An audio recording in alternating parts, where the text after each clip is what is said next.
All right, let's do it live on a First Friday Miracle edition of Cleveland Browns Daily. I am merely Beau. He is the great Z. It's a day before the draft on the shores of Lake Erie, my friend. And look at you in the tee. The Blossom. Let's what a beaut. go. Oh, yeah, I had a nice what a beaut. had a nice trip down to the GV artwork store in Lakewood, picked up the Bernie shirt. Geez. I got the Hoff draft shirt and then a draft shirt, and then of course you got to represent Jarvis, bless him. So I got That's a little a beaut. It is a beaut. And you're right, I was in there, even scooped up one of the hats, the C with the feather. Just it's a remarkable logo that should be the them logo. Have them do the Indians redesign. I'm in.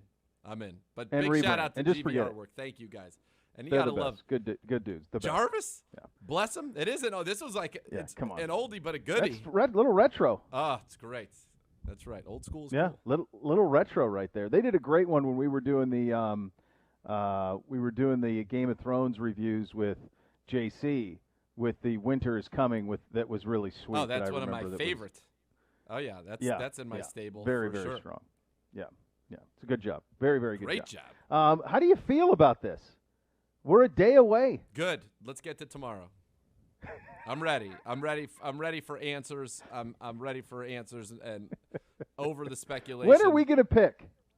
What is your guess? What's our over-under on what time of night we pick? I'm sure you've discussed it with your many luminaries. If we stay at 26. I feel like that got to be in the 11 o'clock hour. I mean, we're in for a long haul, brother. Is that what it is? Yeah, I think so. Man, yeah, I think about that. I think it's right around 11. Yeah. It's a long time. It's a long time. Yeah, you think about, in years past when you're picking at the top, you've already had the draft pick has probably already done, hadn't they already done press conferences in some cases at that point? With us on the night? Yeah, of course. Yeah. Yeah. Right. Yeah. Yeah. Not this. Now, I wonder if we'll even get to talk to our pick on Friday night, on Thursday night, I mean. It'll be close. I wouldn't think. I would think it would probably. It'll be close. I don't know. They got to do media. It'll be close if we can get that calling in before midnight. So hopefully. How long are you guys on the air? Midnight. We do have the option to go later. Just throwing it out there. Prepare you now. Oh, you mean before we do 5 more hours on Friday night, 3 Yep. more hours on Saturday, not to mention Browns Lives and Browns Countdowns and all of those things? The little violin and the man on your shoulder means nothing to me. Yeah. Did you see the look on the man's face when you said we do have the option to go longer? No, that's the look of a man that wants a hard out. He is a man in search of a hard out. I would love nothing more than the hard out. ambiguity. I'm going to be on, and I love it. Don't get me wrong, but I'm going to be on air from 6 to midnight nonstop. Browns Live, Browns Countdown Radio. Perpetual. So I'll be, yeah.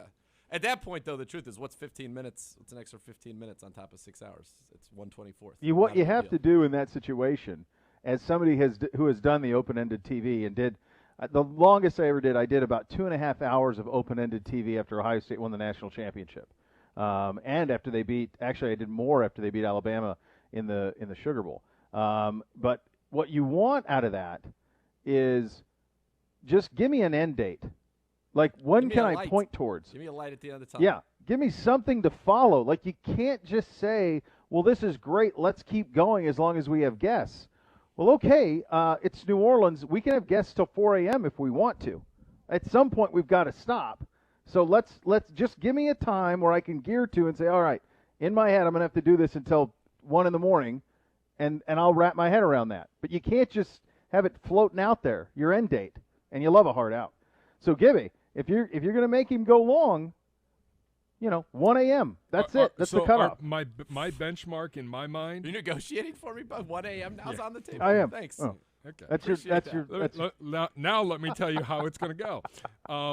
The first benchmark would be midnight, obviously.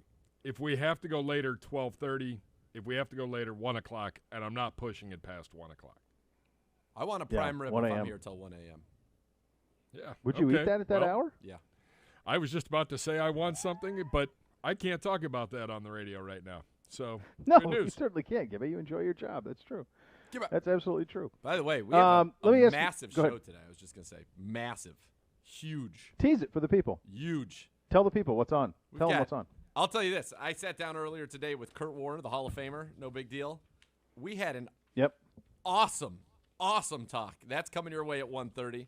Do you like Dane Brugler the day before the draft? Do you like him live? I enjoy him. Sure, you'll get that at 2. And then Kyle Krabs, director of scouting for the Draft Network.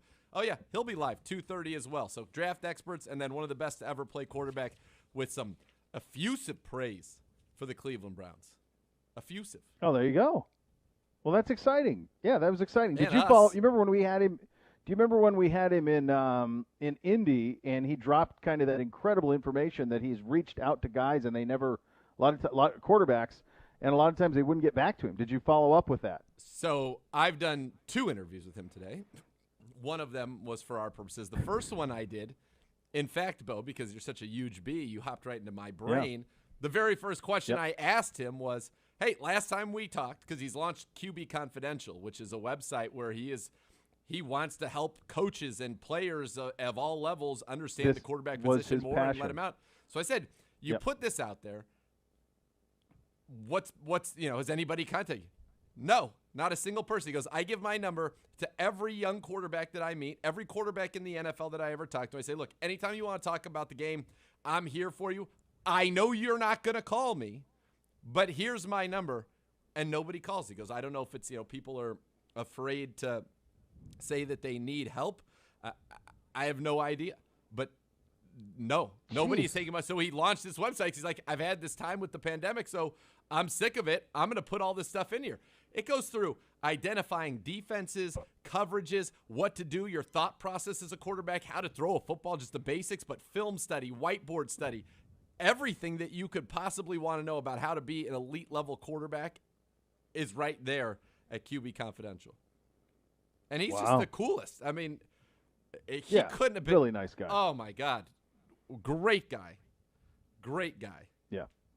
Kind of one of those guys that, unfortunately, and certainly everyone remembers him and remembers the greatest show on turf, but also kind of in a situation where a lot like my buddy James Laurinaitis is in, that played for a franchise that doesn't exist and isn't welcomed, and is most of course he was good in Arizona too, but he was the man with the St. Louis Rams.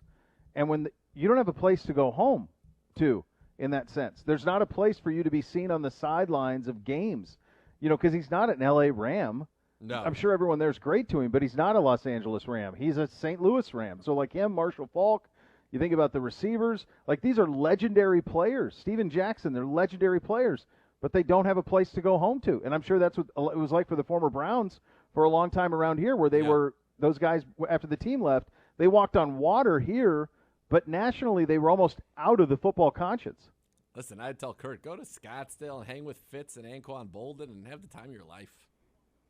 Yeah, he's got that, so that helps. I mean, he's got that. No, you're right. You don't have but the place he where is a you Ram. made famous. Right.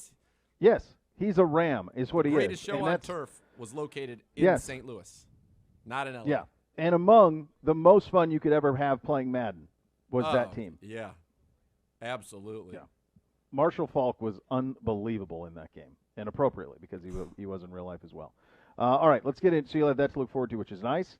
OBM, Ohio Business Machines, Hot Topics, preferred copier provider of your Cleveland Browns of all the X's and O's for your office. Call 216-485-2000 or visit OhioBusinessMachines.com. Is that senior swag? Or were you asking me to say something? No, I didn't know. Oh, I thought you. I was studying. Somebody was walking by that I was not familiar with. They gave me a wave. I gave them a wave, and on they go. Very good. Yeah. Who do you think on the eve of day one of the NFL draft? Which team do you think is most likely to screw this up in the first round? And which team do you think is most likely to land the plane in the first round?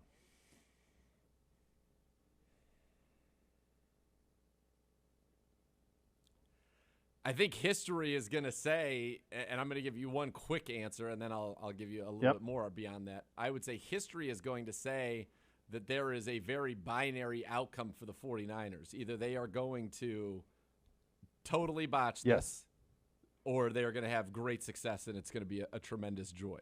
Now, Kurt Warner, there's no question that they have the most on it. Pressure, for sure. By 1,000 miles. No one else is close, really. I mean, I'll just say the Lions and the Bengals will botch it just because that feels like something they've done in the past. But I could also see them go Jamar Chase, Devontae Smith, at 5 and 7, and not botch it at all. I think the Lions, it's funny you say them. I think they're certainly a candidate to botch it. I think the Giants have botch it written all over everything. So those are the two. Giants at 11. The Raiders have been a little botchamania lately. Raiders could botch it. Yeah, they could. They could blow it. I think it's almost unbotchable for Cincinnati. I do.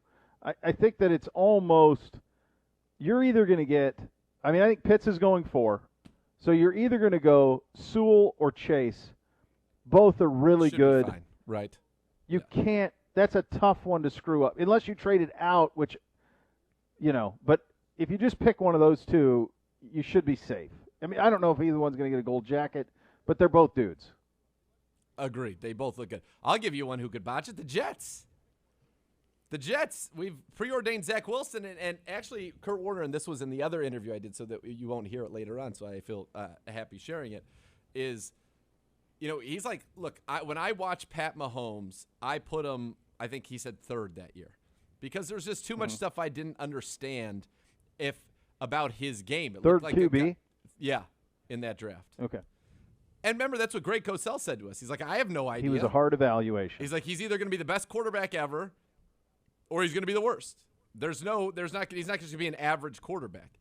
And so he said, what I didn't realize about Mahomes at the time, because all I could do was watch the tape, and I saw all these varied throwing motions and platforms and horrible footwork, and it seemed like he was throwing passes that you can't throw in the NFL, and he would just drift back like he was playing a video game 20 yards and then throwing. You're like, that doesn't work in the NFL, is what Kurt Warner was saying. Right. Well, now we know it can work in the NFL. Because Pat Mahomes does it, and does it very well. But we also found out that he's a savant on the whiteboard. He really understands defenses. He understands coverages. He understands what he's supposed to do. He is not only physically incredibly gifted, but he's mentally incredibly gifted as well. And the one thing that you didn't know with Mahomes, for people like Greg and Kurt and anybody who tried to identify that draft is, and it's hard to know, he was not somebody that a lot of people had seen. He had played at Texas Tech. It's not like a lot of people put in the time to watch him over the course of the year. And one thing that I did not realize is someone who I remember watching him play against Baker in Oklahoma because that game was one of those ones on social media where they were like, you better find this game, and I remember finding it. But one thing that I couldn't tell in the few times I watched him on television is that he had a howitzer attached to his right shoulder. And that the reason he can drift and throw from every angle and throw the football like a baseball is because he has one of the strongest arms in the history of the National Football League. And you add to that the accuracy. That was stuff that was not obvious because most people just didn't see him play that much, and because of the system that they were running. So that was stuff you found out later on. I'm sorry, as you were saying, on Zach Wilson. And so what he said is with Zach Wilson is that you see some throws that are reminiscent of Mahomes on tape, so he said, so you talk yourself into, well, if he's just 80% Mahomes, he's going to be great. But maybe Mahomes is just a unicorn, which is certainly correct. What I think. But now that's what I think. Yeah. So he said, I think Wilson's a tough valuation because I don't know anything about him other than what I watch on tape. And so, yes, you see some wow things. You see some other things. So he said he actually thought Fields was the second best quarterback in this draft. Yeah. So does Mel Kiper Jr., so does Pro Football Focus. He said Lance has the highest ceiling. Lance could be as good or better even than Lawrence, but he's like, you don't know what you've got, which goes back to me with Kyle. I think Kyle he basically said what we've said. Mac Jones, he's like, I'm not sure Mac Jones isn't more Andy Dalton. He said he plays the game like I did, but I'm not sure he's not. And Andy Dalton's a solid quarterback, but he's not somebody that you trade 3 first-round picks for. He said, I don't know. I think he's more Andy Dalton than he is me. He said, at least I could make some special plays with my arm. And they said, it's not a knock on Andy Dalton, but that's Andy Dalton's a solid quarterback in the National Football League. But you're not looking to mortgage multiple drafts for a solid quarterback in the NFL. You're looking for somebody that is transcendent. He said, I would take Fields, but I would understand it completely if they took Lance. So a couple of things on that. Number one, I was talking to Mike Renner this morning about this, because I've heard a lot of people compare Mac Jones to Joe Burrow, that their situations were similar. Burrow came out of nowhere. Burrow played on an incredibly talented team with one of the best receiving corps maybe in the history of college football. And Mac Jones played on an exact same team, very similar team, where they had dominant offensive line, great skill, all of that. And he said that the comparison between the two, it's not close. That Mac Jones from an athlete standpoint is nowhere near Joe Burrow. That Mac Jones from an accuracy standpoint is nowhere near Joe Burrow. That the windows he was throwing into at Alabama were so great. And he, like Kurt Warner and like Mel Kiper Jr. and like many, many others, and the PFF guys are pretty all aligned with this, nobody gets it. Nobody gets it. So then I come back to this. I do come back to this. And sometimes maybe I'm just trying to hope it into existence. But I do wonder if the only quarterback that we have not heard about linked to the 49ers in this whole process has been Fields. Or Wilson. Or Wilson, but I think that's just assumed. Maybe it'll be Fields at 3. That's what John Middlecoff Maybe said. it will be. Maybe it'll be Fields at 3. And maybe this whole thing was done to keep Robert Saleh off the scent of Fields. And maybe the only quarterback we didn't hear about with the 49ers, ever linked to the 49ers, was Fields. And maybe that's it. Maybe that's what it is. And if you're Justin Fields, then it's all worth it. Because you're in the best possible position for you to succeed. And who knows? The mystery will start there. It starts there at 3, and then it'll go from there. But you go back, and you made this comment in terms of Mike Shanahan. I mean, he didn't even go to Jay Cutler's pro day. Never brought him in. But Jay Cutler had traits. Something exceptional. Which Fields has. Fields has. Lance has. Mac Jones does not. No. Same thing with Robert Griffin III. They took 2 quarterbacks in that draft when they were with Washington. Robert Griffin III had traits. Kirk Cousins did not. Now, it didn't work out for Robert Griffin III because he got hurt. But he was pretty dang good in that offense before he did. Oh, my goodness, yeah. And they took Cousins in the 4th round. Right. Yeah. So, I don't know. I'll believe it when I see it with Jones. I will. It doesn't seem like it. So this gets to the question. Gibby asked this of us because Caleb Farley tested positive for COVID-19. Actually put a video up today on social. He will quarantine at home for the draft. Who has the bigger fall on draft night, Farley, Fields, or Jones? I think Fields goes in the top 9, no matter what Chris Sims or anybody else says. I can't see him not going in the top 9. 32. I wish I could bet against that, if such things were allowed. You could bet against 32? Yeah, that he would go before 32. Yeah, I would think so too. So then I do think there's a chance that Jones falls. Yeah, I think he could end up in the teens. I think in my most recent mock that we did, he was in the teens. I think maybe 15 to New England. Yeah. Where I could see it in New England. There you go.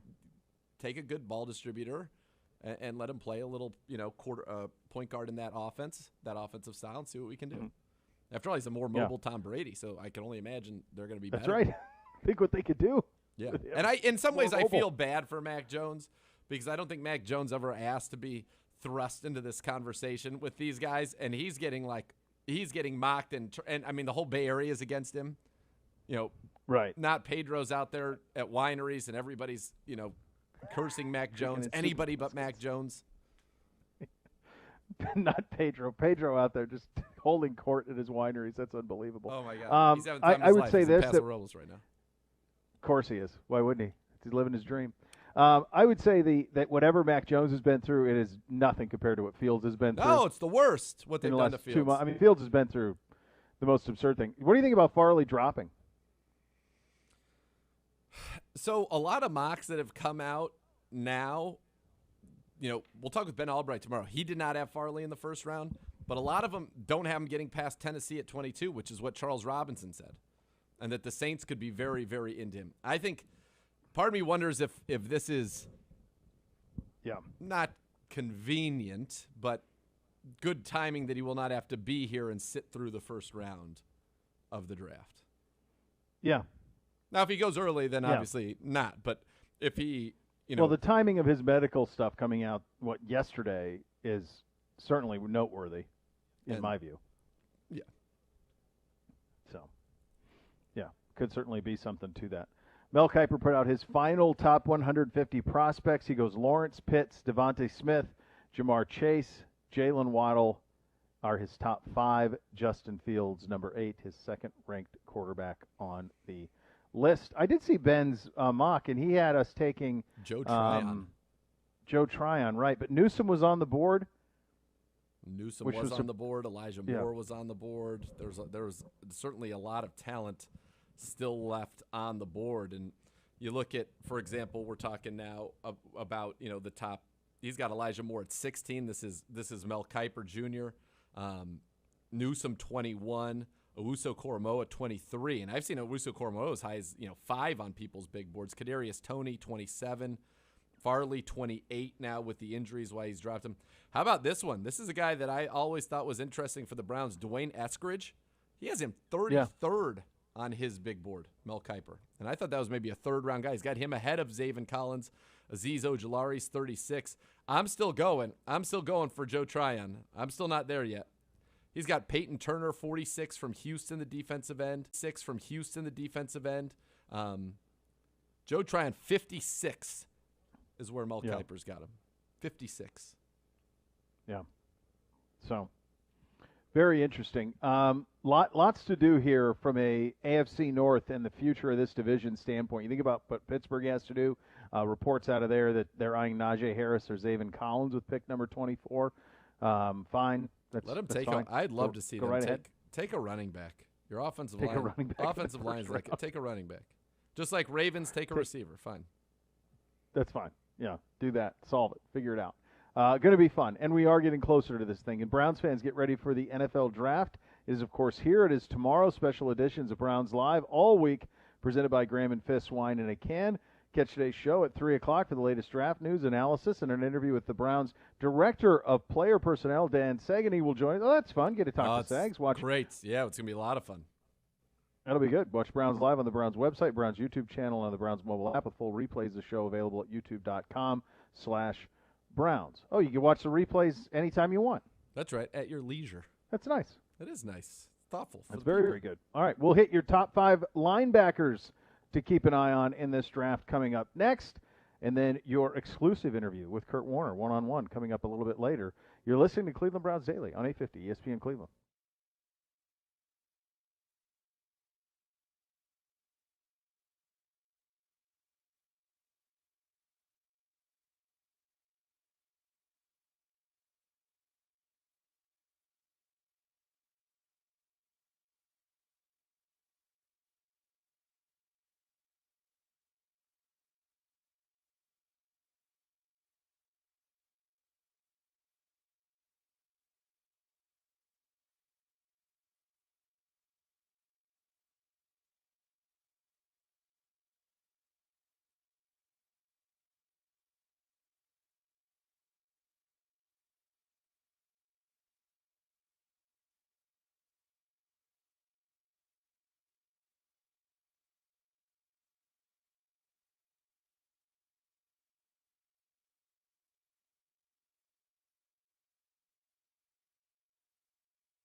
Welcome back into Cleveland Browns Daily. Beau Bishop here for my great friends at Northeast Factory Direct. If you're sick and tired of your outdated kitchen, now is the time to upgrade. And if you're going to do that, you go to Northeast Factory Direct. They're my guys. They'll take care of you. Got high-quality, name-brand furniture and hot tubs about half the price. You know that. Northeast also gets high-quality cabinets for 60 to 70% less than at the expensive kitchen remodeling stores. It's really easy. You make an appointment, you bring in some basic measurements, and they're going to walk you through the rest of it. And the best part of the whole process, friendly and free. The appointment and the design, free, no cost to you. Northeast Factory Direct cuts out all the costs associated with traditional stores, so you can buy nice stuff at really nice prices. Also have 0% financing that is available. So if you're thinking about remodeling your kitchen, it is simple. Go to northeastfactorydirect.com and schedule your appointment today. We've gone around some of the positions that could be of interest for us. Linebacker is one that you and I both have down the list, with the caveat that if there is somebody who just is too good at the position to pass up elite traits, we use that a lot, then perhaps that would be somebody who would have an interest. So as we have you go through our top 5 linebacker prospects, we do so acknowledging that we like our linebackers more than most people realize. Yeah, we like our linebackers just fine, and we've already got 6 of them here right now. Anthony Walker Jr., Yeah. Jacob Phillips, Sione Taki, Mac Wilson, Malcolm Smith is back, Elijah Lee is back. So it's not a position that I think the Browns are really going to attack aggressively. Now, could one of their 2 third-round picks or 2 fourth-round picks be there? Sure. If Jeremiah Owusu-Koramoah falls to us, maybe you have to consider that. I'm sure Joe Woods would have a plan for that. But I don't see just a traditional off-ball linebacker being the Browns' pick at 26. I would be floored. Now, it doesn't mean that I don't know anything. These aren't scores. This is just my understanding of how I think I know Andrew Berry views, the position importance and, value, etc. That being said, there are some linebackers. Look, if Micah Parsons fell, you'd have to consider that. If Owusu-Koramoah falls, even though I think he's kind of a safety hybrid, you would consider that. But the true traditional linebackers in this draft, one of them was Zaven Collins, who was probably the most mocked guy to the Browns for a very long time. I don't know what Zaven Collins is anymore. I'm not sure what he is. Is he Anthony Barr? Or is he now bulked up to 270 and he's trying to be playing on the edge?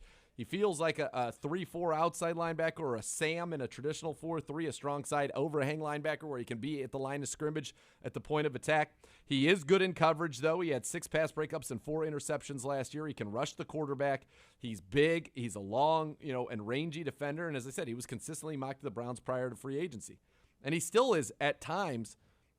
I'd be surprised. It would surprise me. Same with Jamin Davis.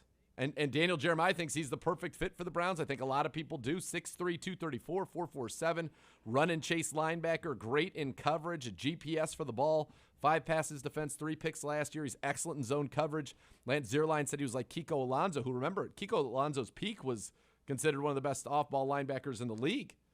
He was part of big trades, all of those things. So those are probably the top 2 at taking JOK out of it and Parsons out of it. Then you get guys like Nick Bolton, who would be probably a lot better in the 1980s, out of Missouri, 2-time first team All-SEC, a tackling machine, great against the run, but doesn't have great, pass coverage instincts. But a 2-down thumper, which is something that still has a role and a value in the National Football League, but is not necessarily as important as it once was. Then you got Jabril Cox, who's a good, fast space linebacker, not as good versus the run, but good in space, 9 interceptions at college at LSU. That's more interesting. Could he be somebody that's around for the Browns in the second or the third round? Because I don't think the Browns taking a linebacker for the third round. Here's one that I'm intrigued by, Chaz Surratt. College quarterback, converted to linebackers, 2-time first-team All-ACC, natural understanding and coverage, a good athlete. He's a project, though. He's very raw at the position, and so his coverage skills, while he understands concepts very well, need to improve. But he's a guy who can get after the quarterback, 6 sacks each of the last 2 seasons because he understands protections, etc. And then you've got guys like Baron Browning from Ohio State, Pete Werner from Ohio State. There are a lot of linebackers in this class later on. Again, not 26 for me. I don't even see it at 59 for me. But could the Browns be looking to add a linebacker, add competition? Surratt feels to me like somebody who could be a gem that develops into a 3-down linebacker. But that's the key. That's the goal. Find a 3-down linebacker that you don't have to do what you must typically for a 3-down linebacker. Use a number 6 pick on Devin White. Pay $13 million a year to Levante David. find that guy in the draft or use amalgamations of multiple individuals to create that one person for significantly less than $13 million a year. Yeah, and just to add on that, a couple of names, and you mentioned Browning. The other name I would throw in there, late round. I'm not talking about not first, second round, obviously, but talking about fourth round, something like that. Dylan Moses out of Alabama. Both Moses and Browning, they have a lot of the traits that our guys like in terms of elite athleticism. Now Moses was hurt at Bama, but these are both 5-star kids coming out of high school who flashed and Browning has elite athletic profile, elite. So he would be somebody that you could move around and do a lot of things with. So those are more like late round guys, not anybody you'd be considering in the first, second, or honestly probably even in the third round is not what those guys would be. The NFL draft is here. Stock up at Meijer on top picks like Bounty, Old Spice, and Tide, so you're ready for anything. They're in stock and available. Plus this week, save over $125 on P&G brands with M-Perks. Place your order in the Meijer app today. Coming up next, Z goes one-on-one with a gold jacket. The Hall of Fame quarterback and NFL Network analyst Kurt Warner. You're listening to Cleveland Browns Daily on 850 ESPN Cleveland.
Beau Bishop here for my friends at Weather Seal Home Services.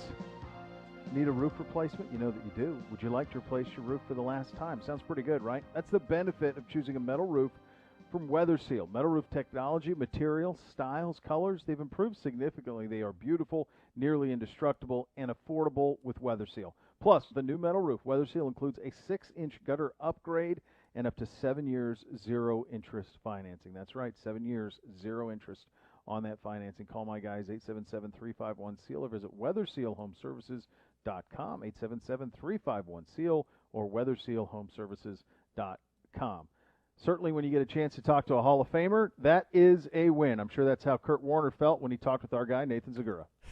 Very happy to be joined. You guys are down 15 minutes. The greatest ever played quarterback in Awesome, thank you. Hall of Famer, Kurt Warner. And Kurt, we missed you at the Combine this year, but happy to talk to you now. And let's just for a second, let's talk about these Browns. I mean, a great year last year, the reigning coach of the year in Kevin Stefanski. Did you, when we talked a year ago at the Combine, did you see this coming? And what did you think of the Browns season?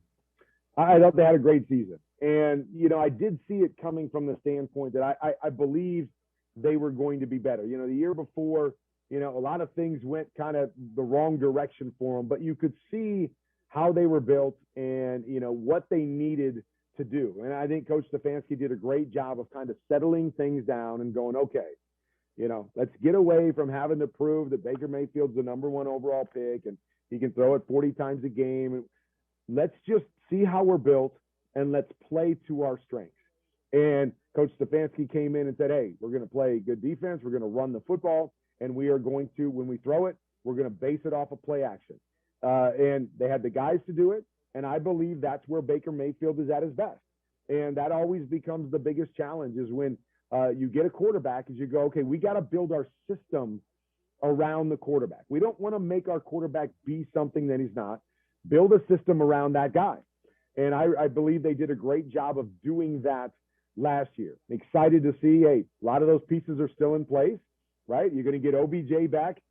Hopefully he's going to be healthy and he's going to be able to do what you expect him to do. And now you just added another piece to the puzzle. So I expect them to continue to get better. I expect them to be able to do what they did last year. And then we'll see. Can they elevate to another level? You know, they were competitive against the Chiefs for a while. I believe Baker's going to have to do a little bit more come playoff time, you know, than he did during the regular season last year. But that's kind of the nature of the beast. When you get to the playoffs, it's all about the quarterback elevating his game. I like the progression that he's on, but the bottom line at the end of the day, to compete with the Patrick Mahomes of the world, you're going to have to win games at the quarterback position, and that's the next step in the progression for Baker Mayfield. And how do you do that as a quarterback? Because you look after that game-opening interception against Cincy when OBJ got hurt, 20 touchdowns, 2 interceptions the rest of the way through the playoffs. And they did open the offense more traditional drop back, more shotgun, more empty set stuff. What's that progression? What did you see from him that tells you, yeah, he can make the next step? But if you were going to say, hey, come to QBconfidential.com, Baker Mayfield, here's the one thing you need to do to really make that jump. Well, the biggest thing, again, I believe is that Baker can make all the throws. When he's confident, when he's seeing the right things, I don't worry about it. I think there's times when he gets in the drop back game and, he, you know, as with a lot of quarterbacks, they start to guess and predetermine what they're going to do based on a look. I believe anytime you do that, it gets you into trouble. And that to me has been Baker's kind of biggest thing is that, you know, that steam runner. And there'll be times where you guys know he can throw the football. So there's times he jams it in there. And I remember back his rookie year, he made some throws and you're just like, dang. I mean, that's an incredible throw. But that gives you this false sense of confidence that, oh, I made that throw last time. I can make that throw every time. And that to me is what he's got to get away from is just predetermining and saying, I can make that throw, instead of allowing the defense to dictate where he's going and to see things transpire a little bit quicker. And that's the next progression for him, I think, to become a complete quarterback. Really, really good last year. Really, really good in that system. Really good in play action and on the move. I mean, throws really, really well on the move. But if you're going to become a drop back quarterback, or you're going to have to get into those games where you're going to have to throw it against the best teams in the league, I think he's got to just grow a little bit in his ability to process, see, and then make those right decisions. I mean, he made that comment last year that I thought was a beautiful comment. You know, when people asked him, you know, why are you better this year? And he said, well, I just basically look at it and, you know, when I got the ball in my hands, just say, hey, if an idiot would do that, then I don't do that anymore. And you know, again, it seems simple and it's funny, but it is so true, is that oftentimes we fall in love with our skill set and we say to ourselves, I can do everything. And sometimes you just got to say to yourself, you know, that's just a dumb play. Yeah, maybe I can make that throw, but it's not the smart throw. Do the smart thing. Win with my mind and not win with my arm. And that becomes a huge part of the process for Baker Mayfield. Absolutely. And I think there's one sequence in this season that encapsulates some of that growth, and you want to see more of it. Was in week 6 when we played the Steelers on a 3rd and 5. They got him with a cover 1 robber, and Minka picked it off and went to the house. And then you go to the wild card game, same type of a situation, and he actually kind of sees it. They disguised it, looks it off, throws it over Minka, and then is able to get the touchdown. And that's the kind of stuff that you have to do, though. It's that's the chess game of being a quarterback. And I think those are a lot of things that you break down at QB Confidential, which I think anybody who wants to understand the game or whoever aspires to play that position should check out. And those are the kind of things that you get into, right? The scheme, the thought process, everything. Everything. And that's what I love about it. You know, for me, what I loved about the game, I loved the competition, but for me, it wasn't all the physical part. It was the mental part. You know, it was understanding the nuances, what I'm looking at, what I can do. And you're talking about it. You know, you see a 1 robber. Okay, what does that mean to me? How do I attack 1 robber? As a quarterback, you know, I see that outside leverage and man coverage. Now I got to alert to certain things. And, you know, you watch it on film. And so, yeah, QB Confidential is all about being able to take that next step, whether it's building your football IQ, whether it's teaching you how to throw a football. We go into the playbook. That's one of my favorite things is I love the X's and O's when it's offense against defense. Why do we run this play? What is the why behind it? And I think any quarterback can learn the why and start to understand and challenge themselves in that. We break down film. I love to break down film, especially of the pros, and, you know, take different concepts. And just like that, you know, we'll have a segment on there where we talk about 1 robber and tell quarterbacks what it's all about, how you attack it.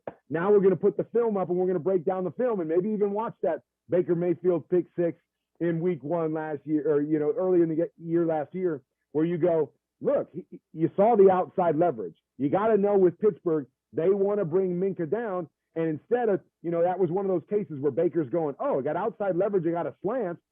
That's a gimme. I'm going to take it right now. But now you've got to start understanding the bigger picture. And really, that is what Quarterback Confidential is all about. Wherever you're at in the progression, as a coach, as a player, as a fan, it's just I want to help take guys to the next level and teach them whatever it is in their game that they're missing. And that's a young high school quarterback that's starting out, or that's a Baker Mayfield in the NFL. I believe there's something on this platform for everybody. I'm extremely excited about it. QBConfidential.com. You can check it out and see what it's all about. Yeah, definitely check that out. And I want to ask you about continuity and how important that is. For Baker, he's going to be in the same offense 2 years in a row for the first time in forever. And I don't know if you ever experienced this in your pro career or really at any level. We're running it back. Top 5 receivers back, top 4 tight ends back, top 7 offensive linemen back, top 3 running backs back. We're coaching staff 100% back. How helpful is that for an NFL team when you have that continuity? It's huge. It's huge. And we can talk about it on so many different levels. You know, we could talk about the offensive line, having the offensive line intact, where those guys always have to work together as one. When you start to understand calls, you start to understand how guys move and what they're going to do in different looks. That's huge. Continuity from the standpoint that, as you said it, you don't have to change what you did last year. We've got our running backs. We've got our offensive line. We got our quarterback. We don't have to change our scheme at all, so we can continue to build and add nuances to that. You know, playmakers on the outside for a quarterback. I want to know what guys are doing. I want to know how they run routes. I want to know what they do really well and what they don't do well. And so anytime you have turnover, there's a process that goes into that. And I think we saw when OBJ came to Cleveland that, you know, there was just seemed to be a continuity issue between Baker and OBJ, just trying to force things or trying to feel each other out. What exactly is OBJ going to do on this play? And anytime you have that hesitation, man, you are lost as a quarterback. And so that's probably the one piece that I'm looking forward to next year is that, yes, he's been on the roster, but they've never really seemed to click on the level that you want to see them click on. So with OBJ getting healthy, can those two guys click? I mean, because if you can add that to the mix, the dynamic playmaking of OBJ in a consistent manner with a connection with Baker, man, that's the piece that you go, okay, this takes us a step closer to who we want to be and to be a championship-type football team. So I'm with you. I love the roster. I think they're built to kind of go in the draft and say, okay, who's the best player available? Or, where do we need the greatest help depth-wise? But across the board with their starters, assuming some of these young guys, especially in the secondary, come together, yeah, I think they're in great shape to be able to build off of what they did last year. I don't want to ask you real quick about the draft 26. I think wide receiver is in play. We'll talk defense in a second because they made a lot of additions, obviously, there this offseason. But what does it do for an offense? Let's say it ends up being an Elijah Moore or a Rondale Moore, or a Kadarius Toney, one of those guys that's going to help you on the Jets, that's going to be able to stretch the field vertically and horizontally. Because I think when I watched our game against the Chiefs, I saw huge windows for Mahomes because of the speed of Tyreek Hill and McCole Hardman. We didn't have that. And Baker made a lot of tight window throws. How does that guy change what you can do, even if he's not your Odell or your Jarvis? Well, he can make the game easier as well. So once you get, beyond probably those top three receivers, I look at the other guys as kind of more specialist type guys, and specifically guys like Moore and Toney that you mentioned, that you got OBJ, assuming he comes back as he was before, if not better. He's the guy that can take the top off. He's the guy that scares you on every play. You got Jarvis, that is your safety net. You go, man, this guy is going to give us a tough yard. This guy is going to catch 100 balls. He's going to work the middle of the field and the underneath part of it. But, hey, what makes the game easier for a quarterback? Hey, when I can flip it out there, on a wide receiver screen, or I can throw a jet sweep. I mean, you talk about the Chiefs. How many big plays do they get off of jet sweeps? I mean, you're just flipping it forward to one of these fast guys, and they run for 30 yards. And so that, to me, you have that luxury that I've got my true number one in OBJ. I got a 1A in Jarvis Landry as well. So I don't have to push this thing and get somebody that can do everything for me. I have that luxury if I want to get another piece to add to the mix and a guy that can change the pace for us, especially off that running game, right? And that's the other thing is off the running game, you can do so many fun things with your backs. And so that's kind of how I see that second tier of receivers.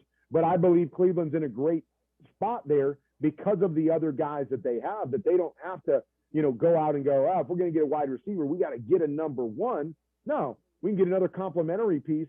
But I think that's the luxury that they have at a lot of positions is they can just look and see who's on the board and go, man, where can we get a steal? Let's just add more depth because we're really solid at our starting spots, mostly across the board. I want to turn one question to get into a quarterback's mind about a defense. Joe Woods came here, wanted to play a bunch of dime. We drafted Grant Delpit. He gets hurt, never gets to play. Well, now we go bring in John Johnson III. Delpit's back. Ronnie Harrison, I think, came to our organization in a stroke. If there was a silver lining, the Delpit injury. Now we have these three guys who can all play single high. They can all come in the box. They can all blitz. They're diverse. They can cover in the slot.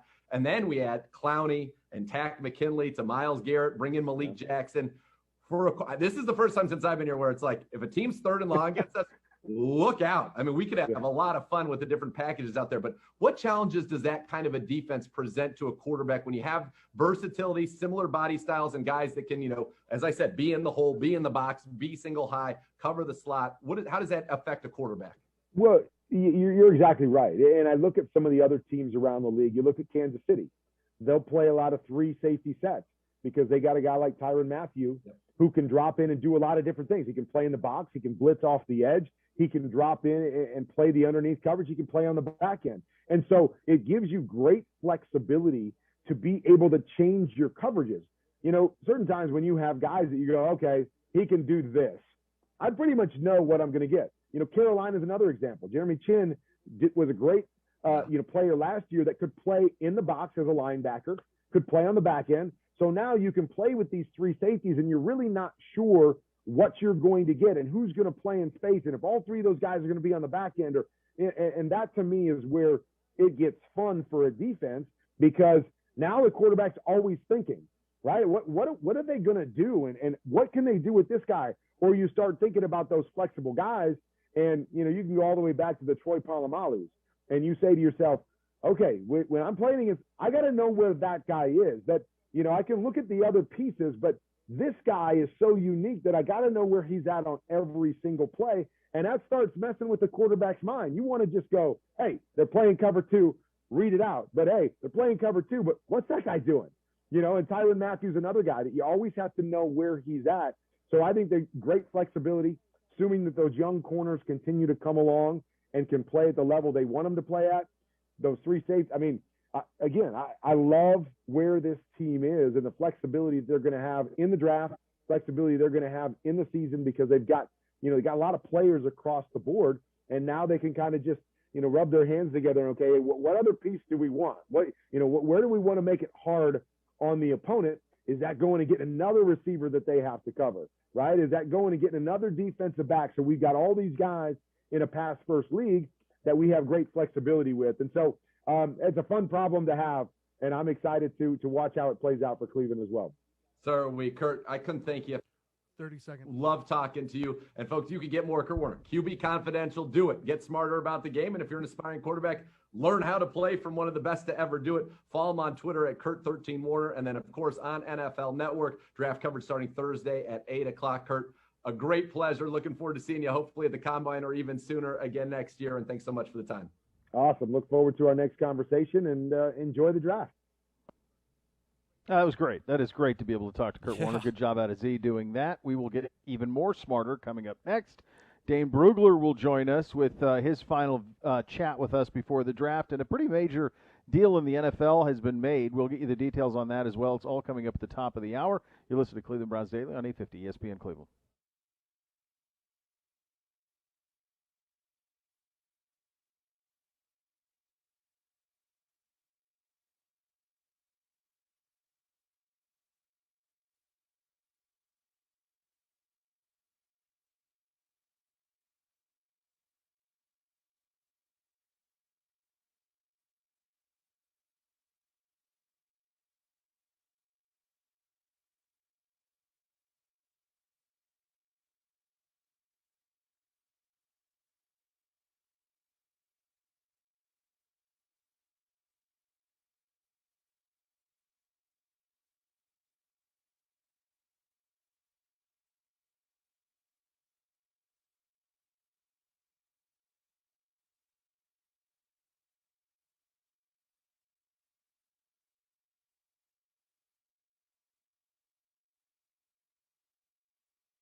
Obsessing over something like football can be a problem. If you're obsessing over gambling, it can be dangerous.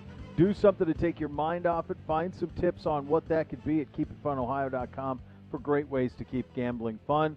Z, one of your favorites, traded here in the last 10 minutes or so. Theodore finding a new home. What are the details?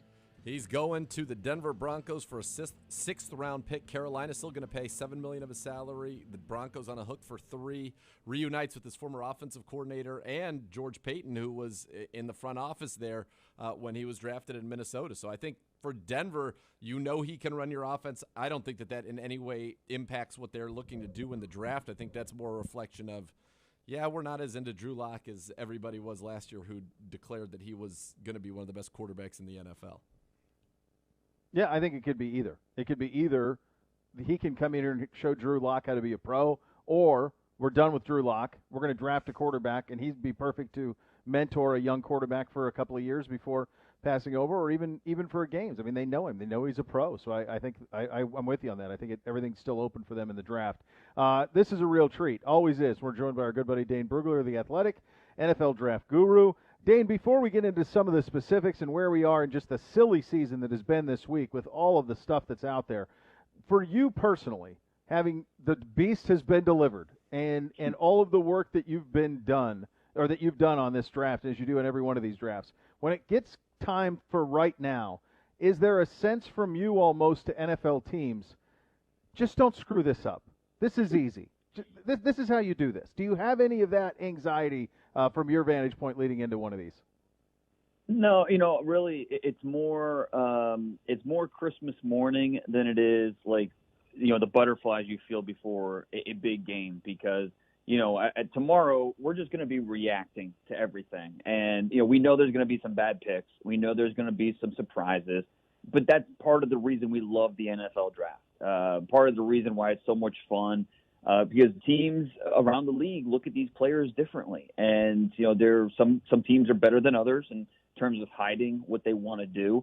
And at this point, it's there's a little bit of anxiety right now today as you try to do that final mock draft. You want to do it the best you can.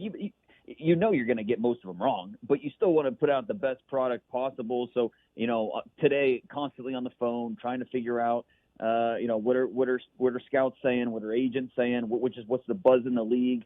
But then tomorrow it's kind of, all right, the mock draft's out. Let's draft. Let's have some fun. Real quick, just a quick follow-up on that, Dane.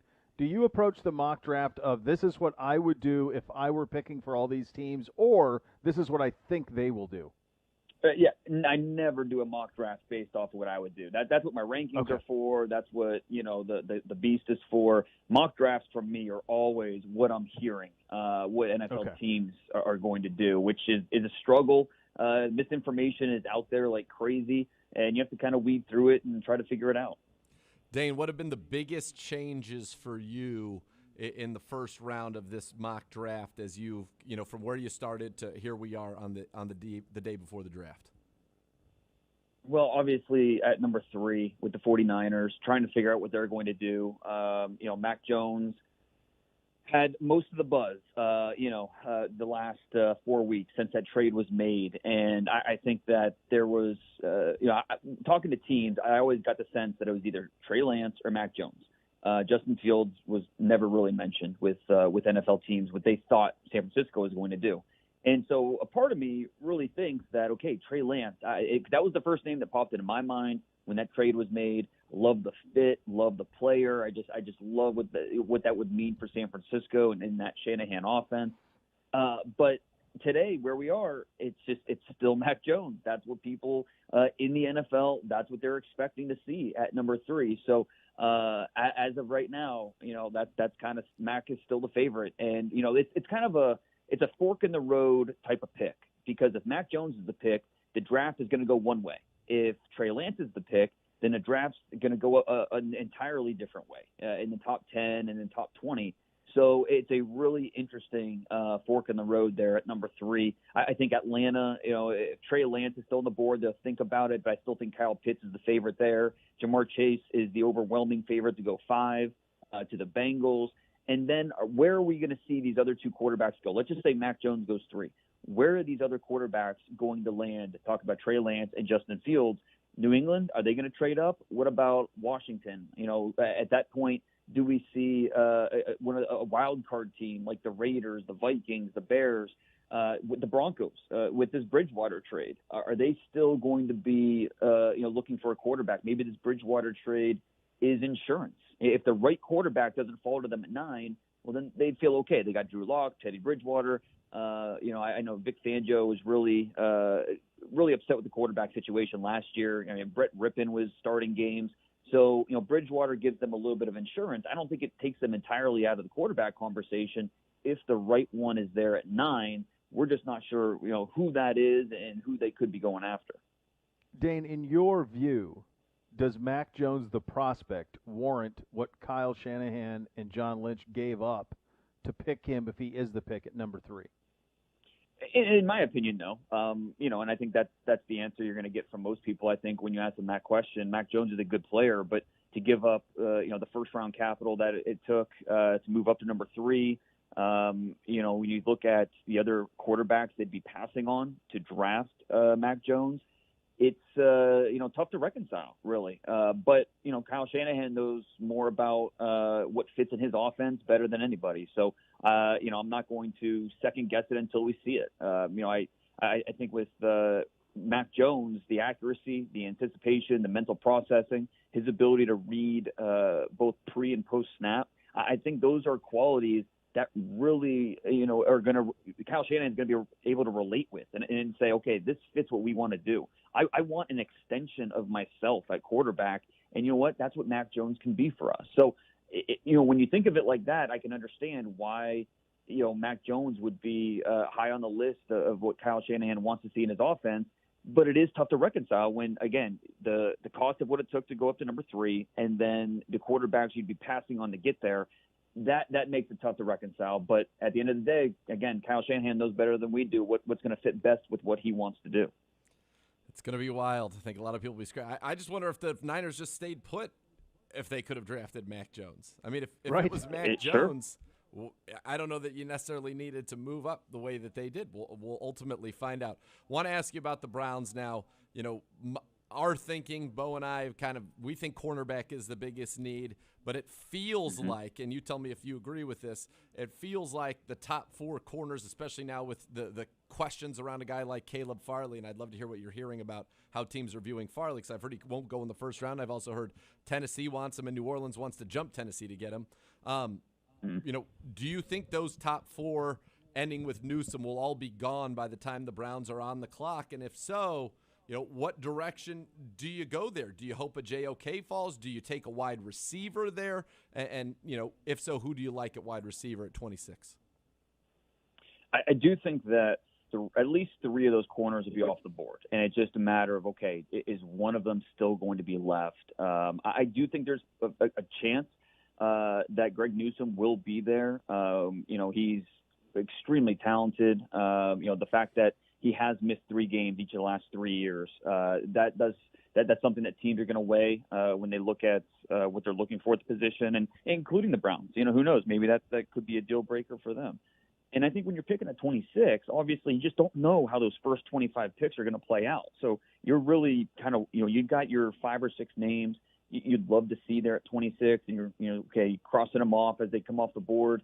And you just hope that one of those names are still there. But it'll be interesting how many pass rushers are off the board at that point. Could there be, one that they really like? Jalen Phillips out of Miami he's kind of like Caleb Farley. He could go top 15.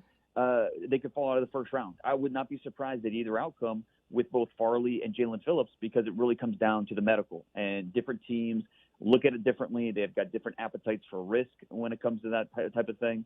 So, it just comes down to how the Browns feel about the medical process with both those players. You don't want to completely rule them out. The value at a certain point, the value is just too great, and you want to roll the dice. But for the Browns, is that at pick 26, or is that still maybe a little too early for them? Are they going to get any trade offers to possibly move back a little bit? And I think the wide receiver conversation is really interesting. I think ideally they're maybe addressing wide receiver on day 2. I think they would love to get Rondale Moore in the second round. I think that would be, ideal for what they would want to do. Is that plausible? I'm not sure. Maybe they're trading back from 26 into the early second round to target a Rondale Moore. Maybe that's how it works out. But if, say, they've got a high grade on Rashad Bateman or Elijah Moore, and they are available at 26, that'd be tough to pass on. And I know wide receiver is not the most glaring need on this team, but when you draft for the next 2 to 3 years, then all of a sudden it starts to make more sense. And so it's a really intriguing spot for the Browns there.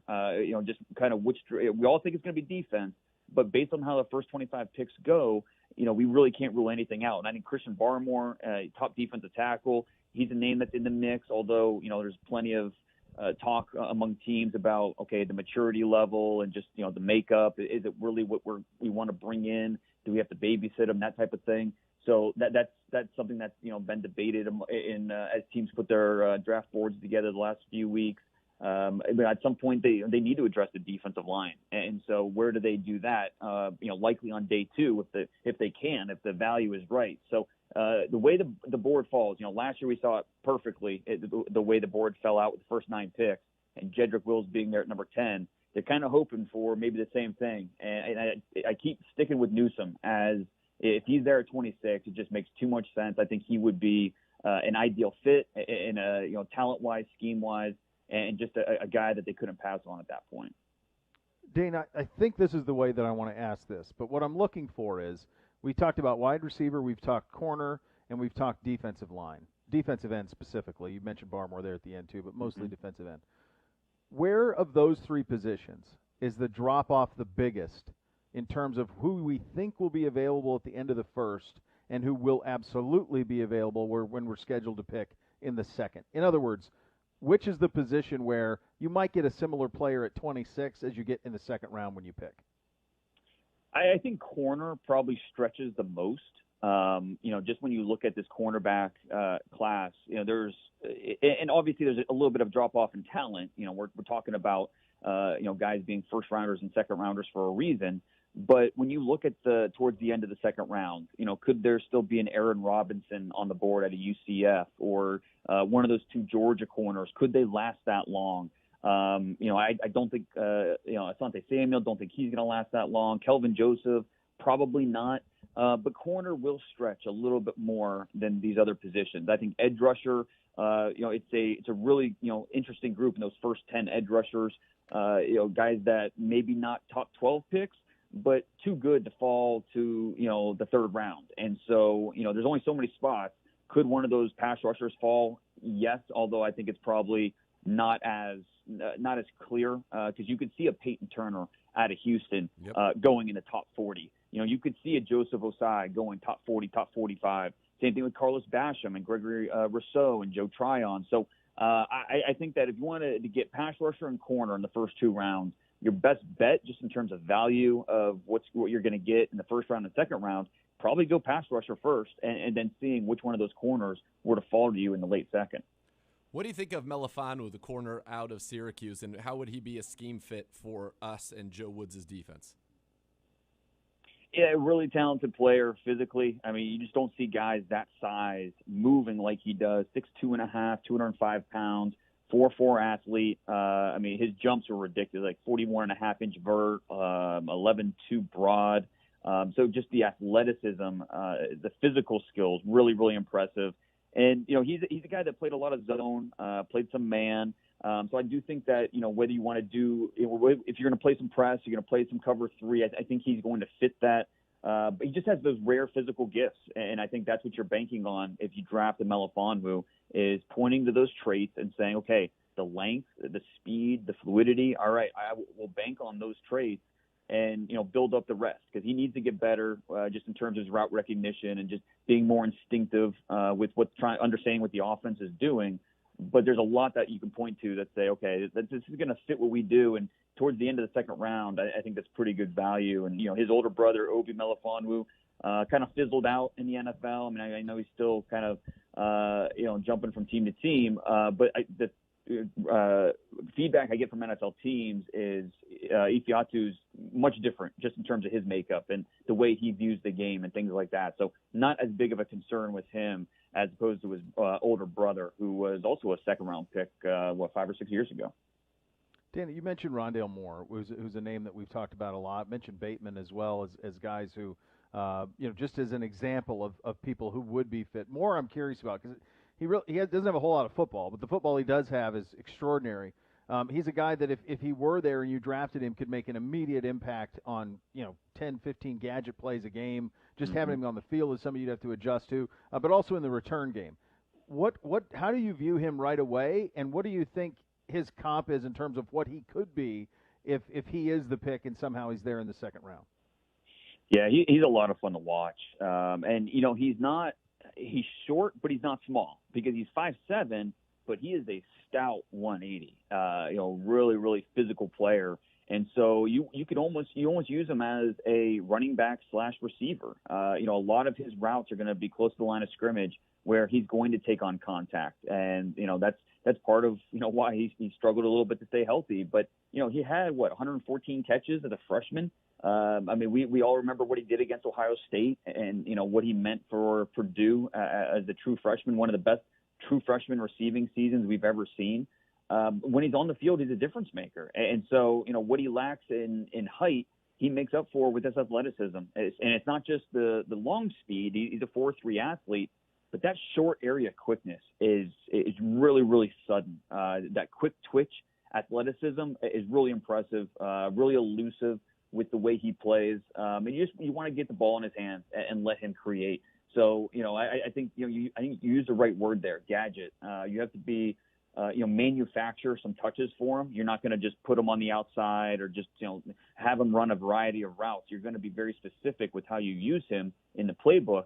But, I think that's kind of what you are looking for right now. You don't necessarily, or you don't need a wide receiver right now today that's going to be, running sluggos and, running downfield routes. You just need a guy that you can help add another element to your offense. And then maybe year 2, year 3, you're talking about a guy that's going to win at the intermediate and deep levels as he expands his route tree and shows what he can do. So, yeah, Rondale Moore, it's hard to peg exactly where he's going to go just because, the size is not going to be for everybody and, just some split opinions out there. I don't know that he's going to make it to the Browns in the late second, but if they were to trade back from 26 into the early second round, that would make sense. Or maybe, just like last year, they traded up a little bit to get Graham Delpit, the guy they wanted. I could see them doing the same thing this year, going up just a little bit to make sure that they get their guy in the second round.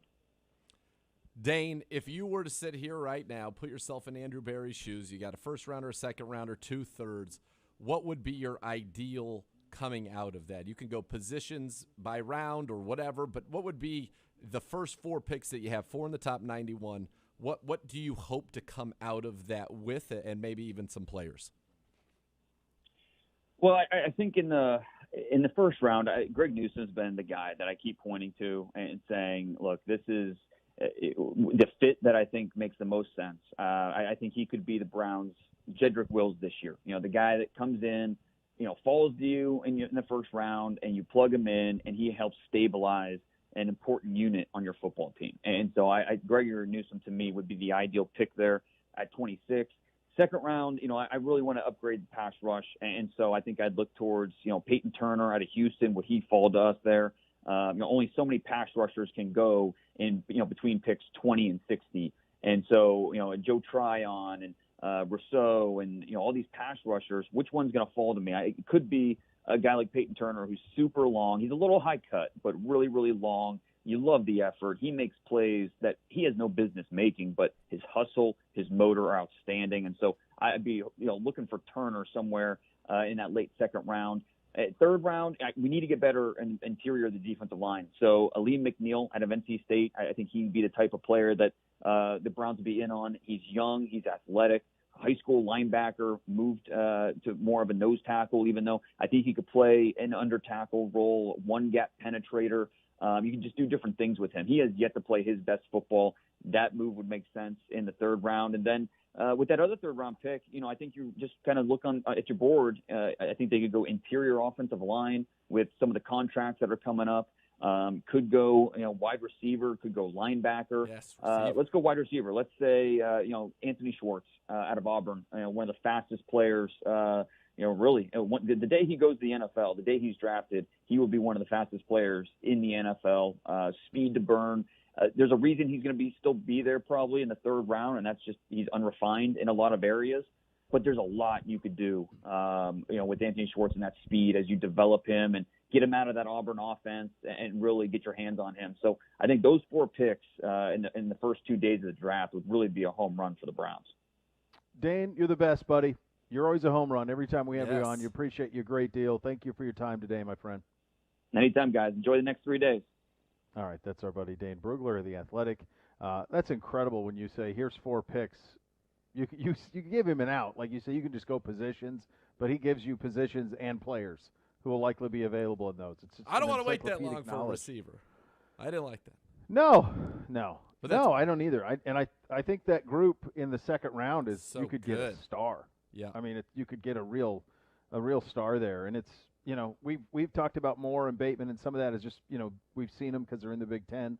Diami Brown's a guy I know you've talked about before. Marshall is a guy that I'm very intrigued by. Dwayne Eskridge. The Moores. Yeah, there's so many. A lot of good dudes. Yeah. A lot of good dudes who could come in. I like the reason Moore always comes up for me is just the idea of he can make an impact now. Like there's stuff he can do now. Like he could do stuff that McCole Hardman does for the Chiefs. 10 plays a game. Yeah, he hit now. Either Moore, Kadarius Toney, guys like that, or even a Dwayne Eskridge later on from Central Michigan. Yeah, that's the kind. I want somebody that brings something to our team that we do not currently have. And I think that those guys fit the bill. Right, you get them in on some jets and get them on some bubble screens and get them on some, run them vertical from time to time. They can help in the return game, which Mike Prefer, I think, is looking for. So, lots of guys that can impact this team. Yeah. If your game plan for the season includes buying or selling a home, Howard Hanna Real Estate Services has you covered. Visit howardhanna.com/GoBrowns today for more on that. Coming up at the bottom of the hour, Kyle Krabs, Director of Scouting for the Draft Network, will join us. We're getting you set, kids. You're listening to Cleveland Browns Daily on 850 ESPN Cleveland.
Your Social Security benefits have been denied. Call the disability lawyers at 1-800-ELK Ohio. Elk and Elk is a proud partner of your Cleveland Browns. With that, we head out on the hotline for a visit with our good buddy Kyle Krabs, Director of Scouting for the Draft Network. You can follow him on Twitter at Grinding the Tape. Well, here we go, Kyle. We're a day before, pal, and there's all sorts of nonsense out there. You don't know what to believe and what not to believe. Let me ask you this. From your vantage point and taking a look at all of the scouting that you guys have done and the beliefs that you have on these players, based on what appears to be the consensus that's happening in the draft, which team do you think, from your vantage point, feels like they're going to blow this thing, based on the consensus of the mock drafts we're seeing? Listen, the Browns come out and they have their best season in forever, and now you guys are ready to throw the dirt on somebody else, huh? That's cool. I see how it is. Listen, I think there's a number of teams that could make big mistakes as far as the way we evaluate the players, and like Cincinnati is a great example, and them picking at number 5 overall.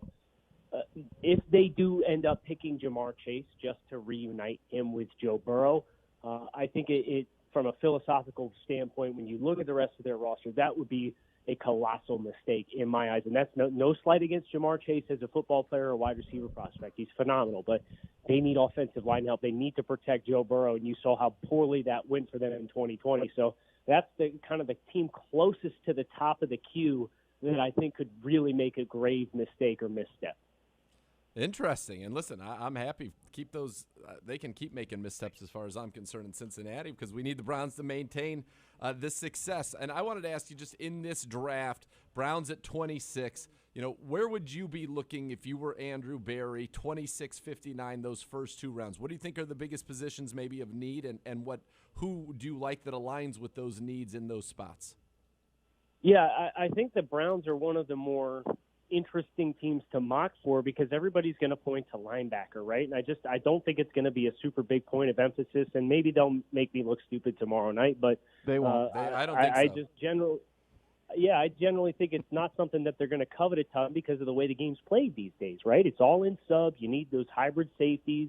You need a bunch of depth in the secondary for guys that can play in coverage and out in space. So I think for Cleveland, it's defensive line pressure up front, maybe a wide receiver if the right guy's there. But I look at defensive ends. I know you got Jadeveon Clowney in the mix, but more of a long-term answer opposite Myles Garrett and potentially some interior pressure. And I think this is a great class to identify some edge rushers off the edge. And then once you get into day 2, you can have a couple of penetration-type players that can really be interesting football players that'll be on the board and good value at that point in the draft for a team picking later in the round.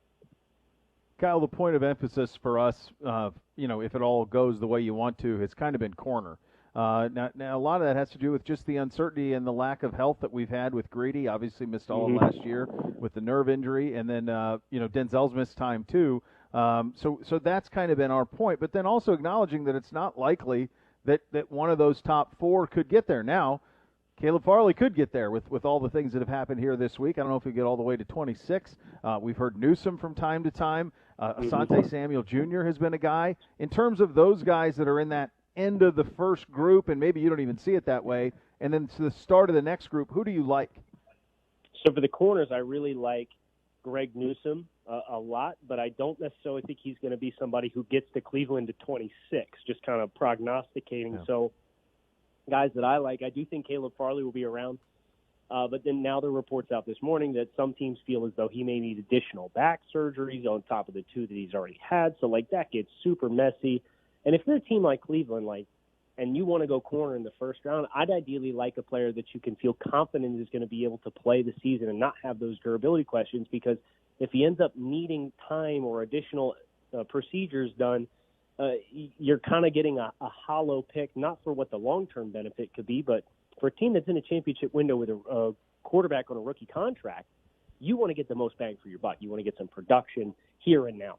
So I like Eric Stokes out of Georgia a fair amount. I do like Asante Samuel Jr. as more of a quick-footed guy, and you think about what you have there in Denzel Ward, and Samuel's not to that caliber of a player or a prospect, but he's certainly got that rapid foot fire and be able to close down distances in a short amount of time and lightning-quick agility. So those are a couple of names that at the corner position, if that is the point of emphasis, and there's that whole debate of pass rush versus coverage and what's more valuable. And if Cleveland comes out on the coverage side of that, and that's the direction that they want to go, those are probably a couple of names that I would earmark.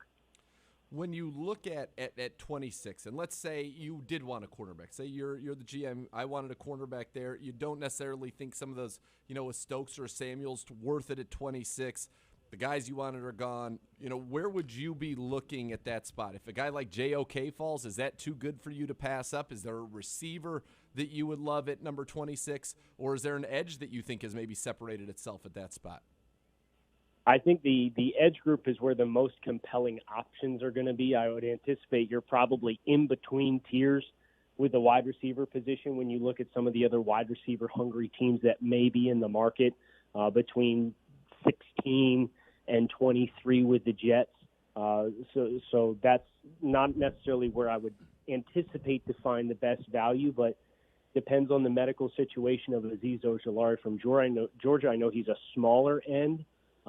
Came in right around 250 at his pro day, so maybe that disqualifies him in some people's eyes. I think Jalen Phillips with his medicals is the big mystery on where he's going to go, but if he's there at 26, I'd probably take him over any corner, no questions asked, just because the tape that he put on display was the most impressive defensive prospect tape of any player that I watched in 2020. He's phenomenal as a pass rusher, and him and Myles Garrett will be a terrifying duo of prototypical build guys with all the physical skills in the world. So that's a big wild card is Jalen Phillips. So he had some concussions at UCLA that prompted him to medically retire and then came back in Miami and was very rejuvenated. And there was some speculation that maybe just didn't mesh with the regime there at UCLA.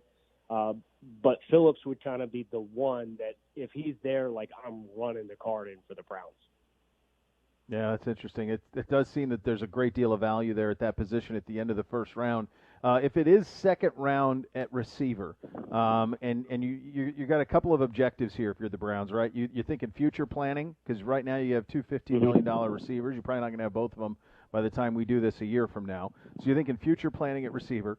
And then I think you're also saying, all right, who can give us something right now? Who's got some elite traits? Who's got something that can give us 10 plays a game that make us a little different? I think about like what McCole Hardman does for the Chiefs. And did from the time that he got there. Just, wow, this is something we got to deal with. That would be a dimension to Kevin Stefanski's offense, specifically speed.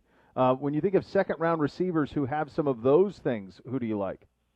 Yeah, so I really, really like the depth and the day two opportunities that teams are going to have at wide receiver. And I don't think Cleveland will be in a position to see names like Kadarius Toney or Elijah Moore. I think those guys are going to push for top 40 grades and draft selection status when it's all said and done.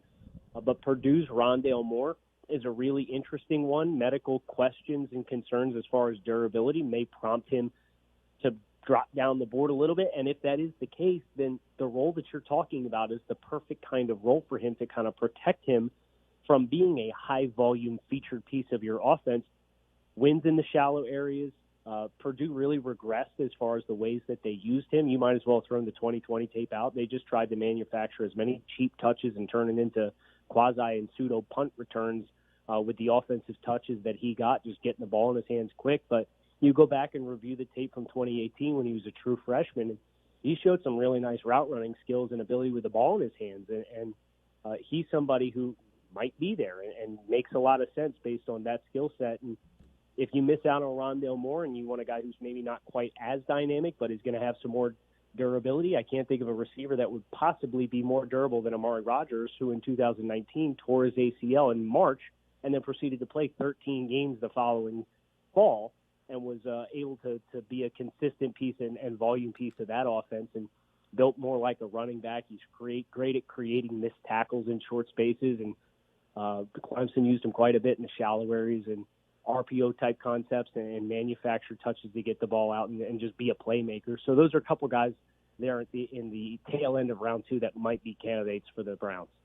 What can you tell us about two guys with a lot of speed, De'Ami Brown out of North Carolina and Dwayne Eskridge from Central Michigan? And do you think those are guys that, would add something unique here to the Browns receiving core that has a lot of guys with, good hands, et cetera, good route runners, and Jarvis and Hollywood? You get Odell back, but, not only for this year, but thinking about somebody that can stretch the field for the future.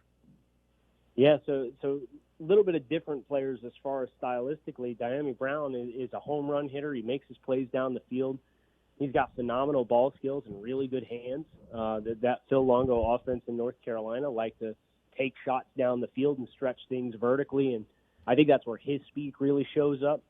Whereas Dwayne Eskridge from Western Michigan is kind of a late bloomer as far as his transition. He was originally a defensive back at Western Michigan and transitioned over, but he's got confirmed like laser 4.33 type speed. So he's a real blazer, but he falls a little bit more in lines of what Purdue used Rondale Moore in for so many of his touches in 2020, which is kind of those quick smoke throws and getting the ball into his hands out in the flat, and you're hoping if it's 2-over-2, the point man's going to block the first guy in press coverage, and Eskridge is able to make the second guy miss with speed and create something after the catch. So if you're looking for that Rondale Moore type guy, then Dwayne Eskridge can be a great backup opportunity for you. But I think the early second round might be a touch rich for him. So, maybe if they have a trade back opportunity and can get into just, 10, 15 spots a little later down the board, not to nitpick, but you'd really like to get ideal value with each of your picks. I think that would be an ideal play if that was somebody that they wanted to have on their radar. Kyle, aside from the obvious and regardless of position, who are some guys that you just love in this draft? And if you see them, if we see their names here in Cleveland, we go, yep, we got one. So one of them is going to be a fairly local guy for you guys, Baron Browning from Ohio State. I thought his development in 2020, I know he's a frustrating prospect for Ohio State and that it never really seemed like he fully lived up to his potential. But he's pretty candid about the transition to outside linebacker from inside linebacker going into the 2020 season. And I thought after the first half of the season, he really caught his stride as far as the confidence that he played with. He's got great versatility. His zone coverage drops if you need coverage linebackers, and Cleveland not necessarily prioritizing that in the early rounds when it's going to be the premier picks. But if he were to somehow be around late on day two, I think that would be a terrific opportunity for the Browns to strike on a guy who can win in coverage but simultaneously can play in a pressure situation as well. So that's one of the first names that jumps out of my mind when you ask me for some guys that I'd be willing to stake my flag in the ground for. Well, another one would be Tevin Jenkins from Oklahoma as a first-round prospect. He's a road grader, but he's probably the meanest prospect in this year's draft. So I have a soft spot for guys who can move you from point A to point B against your will and do it consistently play after play after play. And Tevin Jenkins is that kind of guy. But if I wanted to look at another of the positions of need from corner, I'll give you a shout-out for a mid-round guy, and his name is Shakur Brown from Michigan State. Yeah. And he plays nickel corner. I think that's where he'll probably be best, but he's got really good ball skills. I mean, the ball production exploded in 2020 despite the abbreviated season. Showed good instincts, and he's super feisty. And those quick-footed guys who have good agilities and kind of punch above their weight class as far as how physical they play versus their actual size really grab your attention, and Shakur Brown's one of those guys. I'm glad you mentioned him. I did our first 4 picks in a mock, and in my last selection at 91, I put him down as a distinct possibility. And I was actually going to ask you, if not Shakur Brown, who were some slot corners, inside guys that you like? So I think it's certainly possible, if not likely, that the Browns not only draft an outside corner, but an inside corner for the future as well. Troy Hill's here on a shorter deal at 30 years of age. So you mentioned Brown. Is there anybody else? Do you think Shaun Wade, for example, is a guy that, a couple of years ago probably would be going much higher than he is now after a very rough 2020 that could maybe project as an inside guy in the NFL? Yeah, so Wade's frustrating in that he was at his best in 2018, and then he was kind of plateaued in 2019 and then just fell off the reservation in 2020. I think the fact that he tested well will help him, but if I'm looking at slot guys, I'm probably looking over him, and I'm looking for players like Ambry Thomas from Michigan, who was a guy who opted out of the 2020 season and then went down to the Senior Bowl, and I thought had himself a really nice week. Also, Elijah Griffin from USC is another name for a guy who didn't test particularly well, but there was some COVID-type stuff where he had to back out of the USC Pro Day like the night before the day, citing a COVID test, and then it was kind of hazy whether or not he actually had it, but then he came out and he tested poorly, and it kind of raised some questions as far as, okay, well, did he actually have COVID, and was that a contributing cause to why he didn't test well? So Elijah Griffin, if you just trust the tape, Elijah Griffin's another really scrappy guy who played some inside, played some outside, but I think would be at his best at the next level playing on the inside. Kyle, this non-Browns related, but I've been curious. Obviously, so much has been made of what's happening at number 3 with the 49ers, and who knows what they'll do by the time we actually get there. And Justin Fields has been drugged through the mud for the last 2 months. Some of it, I think, is frankly been out of bounds. But what I was going to ask you about, I guess you could weigh in on that part of that as well, but Zach Wilson at 2, is he unimpeachable as the second quarterback? I mean, there's been no dialogue and no questioning of the Jets. It's just like, oh, yeah, that's understood. He's going there, and that's it. End of discussion. Does his talent and his tape justify that? I don't think so. I think Justin Fields is comfortably the second-best quarterback in this class. I've gone on a couple of spots over the last couple of weeks in the build-up to the draft, and this would not be the first time that I said I think Justin Fields is closer to Trevor Lawrence than any of the other quarterbacks is to Justin Fields as far as the hierarchy of the quarterbacks in this year's class. So I would definitely agree in the assessment that the speculation and the criticism and kind of some of the just ambiguity that's there as far as why the league's out on or perceived to be out on Justin Fields. He may go 3 tomorrow. Who knows? But just you look at even the way all the other quarterbacks have been treated. And Justin Fields, I think, is going to have a great opportunity to take this and put an even bigger chip on his shoulder to go out and prove how great he is. And I think if he plays the way he did at Ohio State, and I know that there's that lame narrative out there around Ohio State quarterbacks, but people conveniently forget that Joe Burrow was an Ohio State quarterback too. So that's neither here nor there. But to answer your question about Zach Wilson, one-year wonders are a little concerning, and I thought his results were better than his process at times. And what I meant by that is when you watch him and he's making decisions on where to go with the football, there's a lot of instances in which he kind of breaks the rules about what you're coached and what's open and what's not and how you should read a leverage defender and decide what route to throw to. But he got away with it because he was at Boise State and he had phenomenal arm talent, and everything just seemed to click. He had great chemistry with all his pass catches this past year, so it all worked.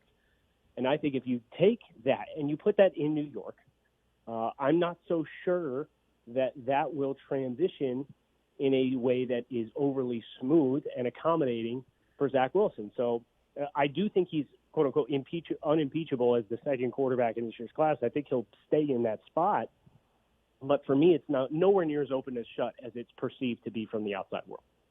Kyle, great work. Yes. Awesome talking to you, man. Look forward to doing it again next year. Thank you so much for your time. Thanks for having me, guys. Have fun tomorrow. Yeah, we will. That is Kyle Krabs, Director of Scouting for the Draft Network. Still so much more to come. You're listening to Cleveland Browns Daily on 850 ESPN Cleveland.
Get ready for the NFL Draft. Special editions of Browns Live, including coming up next, presented by Graham & Fist Wine in a Can. Z, tell the people what you have for them. All right, we're going to check in with Chris Rose successfully this time. We are going to have an exclusive one-on-one with the Browns Director of Player Personnel, Dan Sagany, and we're going to go through some mocks. Myself, Gribbs, and Gibba put together some mocks, and so we'll react to those. And I haven't seen them, so you'll get some raw reactions live on the air from me. What if they mock people that you're unaware of whom they are? How will you handle that? What research they've done. Incredible. I'll be pumped about that, honestly. Especially if it's somebody in the second round. That would be really great. A name that I've never even seen mentioned to the Browns in the second round. That'll be awesome. That will be awesome. Well, that's great. So the people have that to look forward to, which is nice. Tomorrow will be a fun one. It will be draft day here in Cleveland. Ben Albright will join us with the latest on the rumors. He's got a handle on a lot of it. Dan Shonka will join us from our lads for a final draft preview as well. You have that to look forward to, which is very, very nice.